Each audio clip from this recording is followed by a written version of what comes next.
listening to the Art of Homeschooling podcast, where we help parents cultivate creativity and connection at home. I'm your host, Jean Miller, and here on this podcast, you'll find stories and inspiration to bring you the confidence you need to make homeschooling work for your family.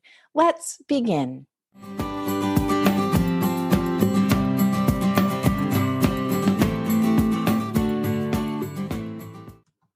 From the time my kids were little, we've had pets in our homeschooling household.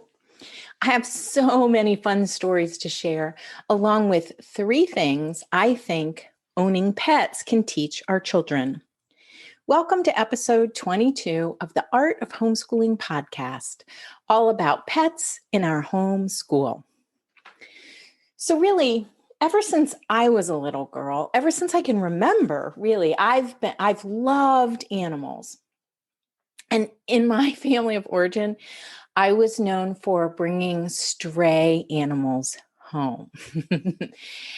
There was the little beagle that my sister and I found at the edge of the woods in our neighborhood. We were only able to keep her for a few weeks because she nipped at a neighborhood friend and then bit the mail carrier. And after I brought home a few more strays that didn't work out, my parents decided maybe we should get a cat. Her name was Kitkin. And she was so patient that she allowed my sister and I to dress her up in doll clothes and put her to bed in a baby basket. The next pet I brought home was a puppy named Joby, who grew to almost Great Dane size. Joby loved to run, and we would get calls at all hours of the day and night to come scoop up our dog. When I was in college, my roommate's boyfriend found a little dog that had fallen into the window well of a fast food restaurant, and he named her dog Maddox.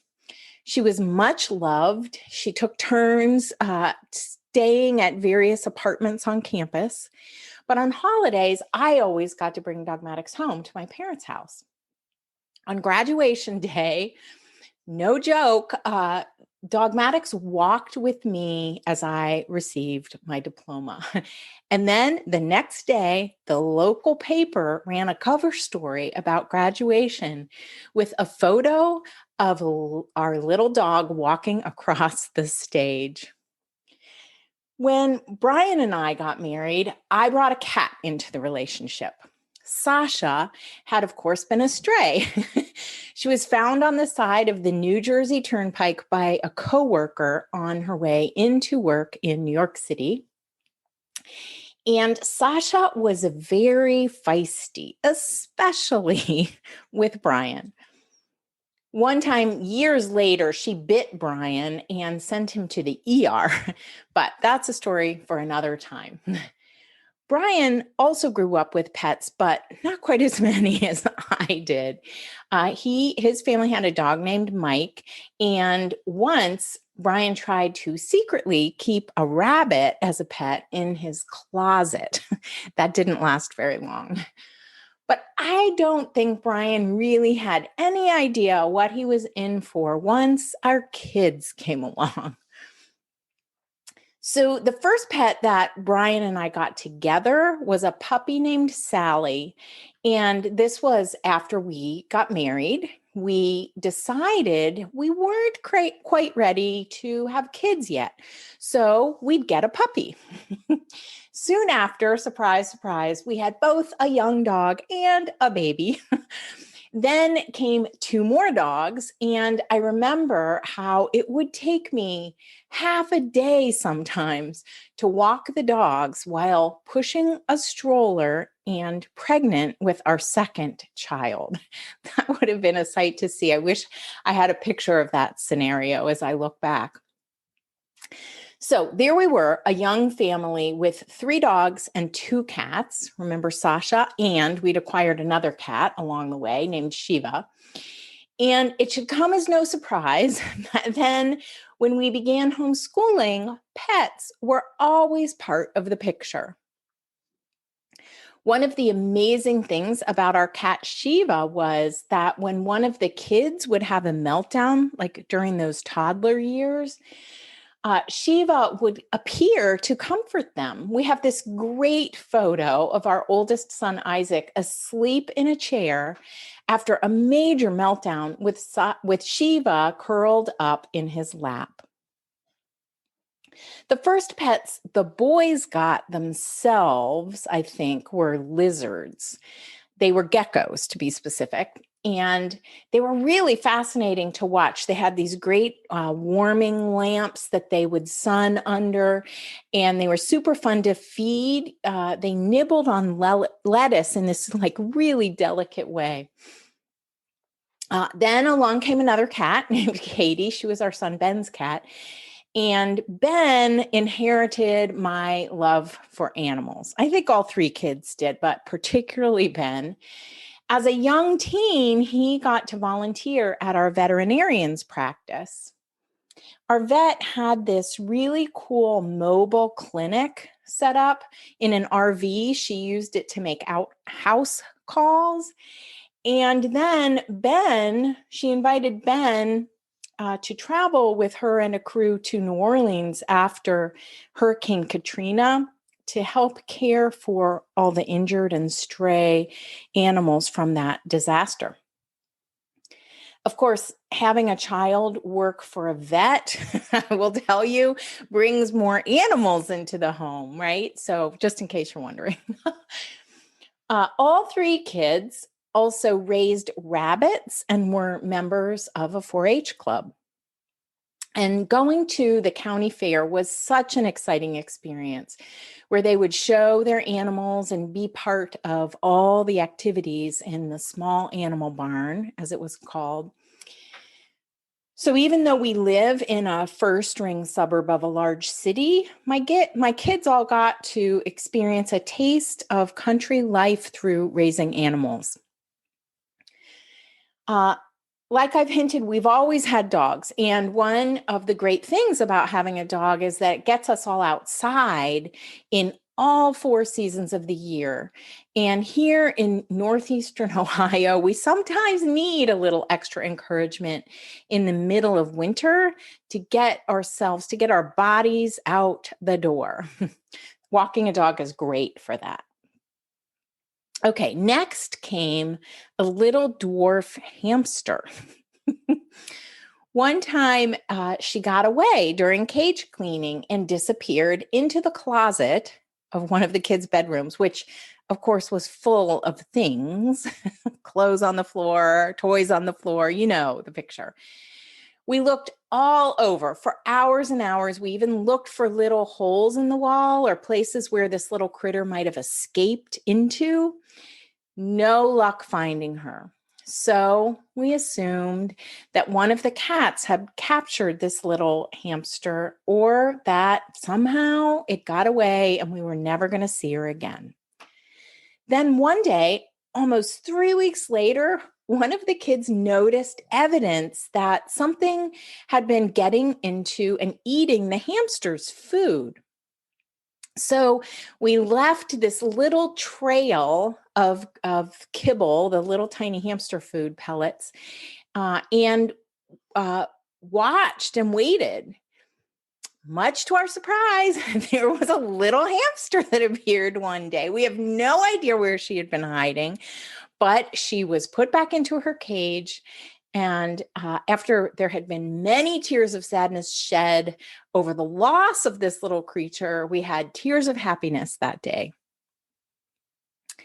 I think at one point I think this was at our peak, that we had 2 dogs, 6 cats, 2 rabbits, 2 geckos, and a dwarf hamster.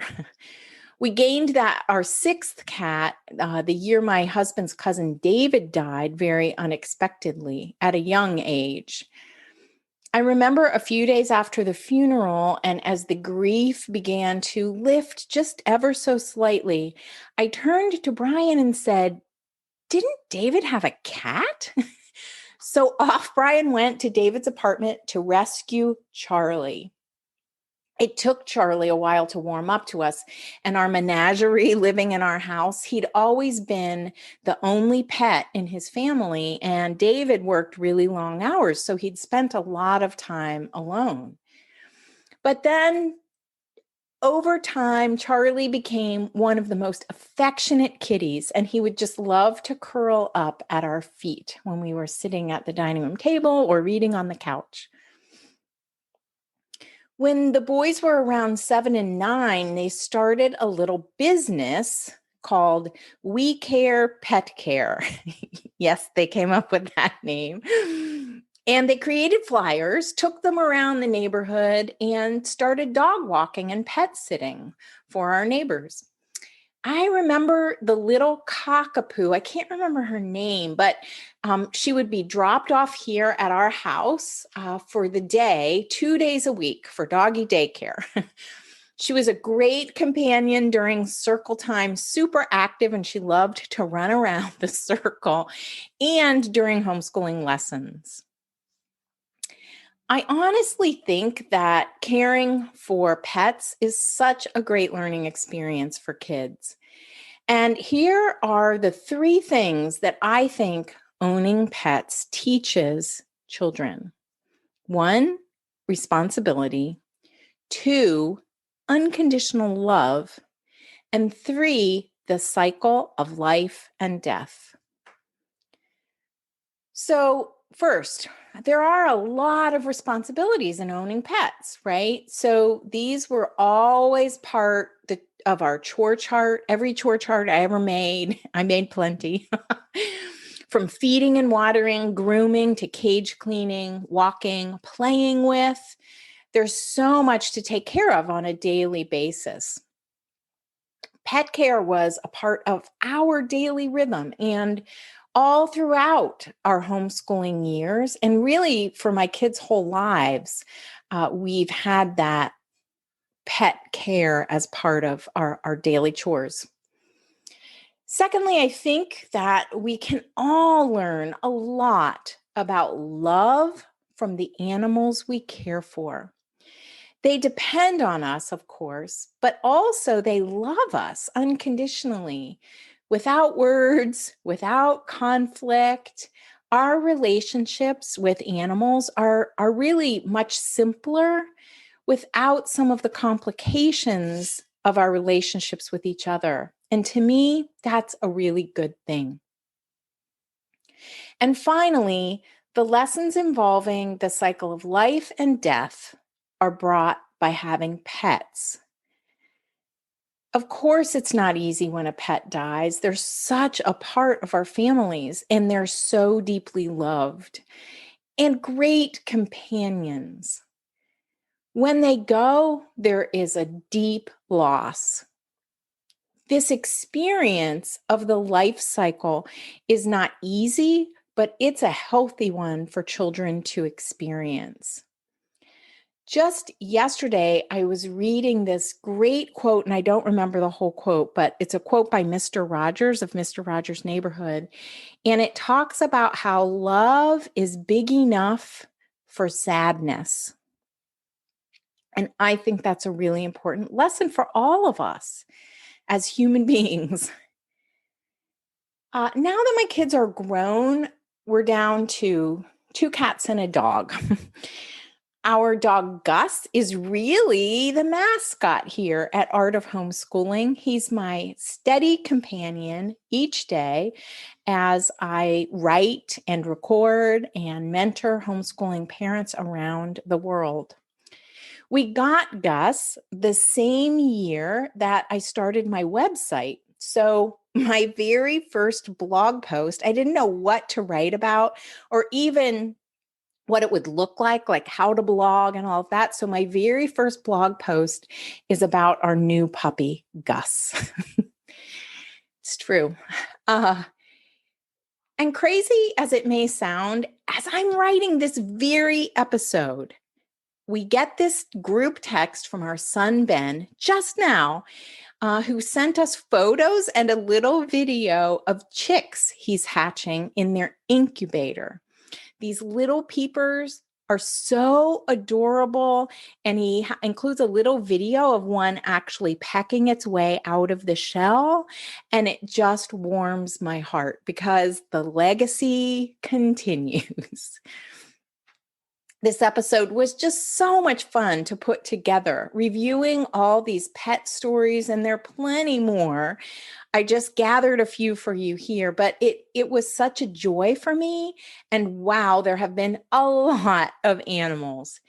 You can check out the show notes for this episode where I have a couple of photos that you can look at of some of the things mentioned here. You can check out the show notes over at artofhomeschooling.com/episode 22. I hope this episode brings you a few smiles and appreciation for all of our pets in our homeschools, along with a renewed appreciation for how pets can play a role in our homeschooling and life lessons. Time to go snuggle with one of your pets now. Thanks for listening in. That's all for today, my friend. But here's what I want you to remember. Rather than perfection, let's focus on connection. Thanks so much for listening, and I'll see you on the next episode of the Art of Homeschooling podcast.